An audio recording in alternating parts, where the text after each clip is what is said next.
Thank you. Well, I agree with everything we've heard before. There is one little bit of a distinction I did want to share relative to this bill.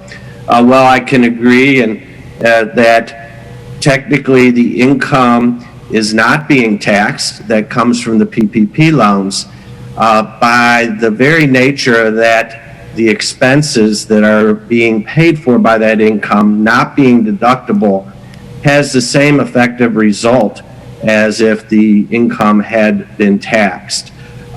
So I would take a little bit of exception to that. And the other thing, speaking to the bill, Madam Speaker, Virginia is in a very, very strong financial position. We've heard, I think it was actually mentioned, we're about 7.8% ahead of last year's revenue stream for the first half of the fiscal year we're in.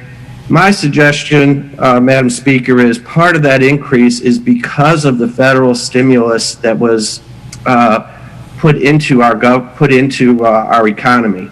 Part of the reason we are in the revenue position that exists is because of these many small businesses that went out of their way to keep their employees employed, to keep their health care benefits, to allow these people to receive paychecks, to put money into the economy. I would suggest that is a factor in the revenue reports that we're seeing as a Commonwealth of Virginia. So I think it's perfectly appropriate. And well, I can certainly agree with an emphasis on the small business. We have, and I think the Senate has reached a reasonable compromise, but this bill doesn't help the small businesses. This helps the micro businesses. $25,000 at a 2.5 month payroll is $120,000 payroll. That's not a small business. That's a one-person business.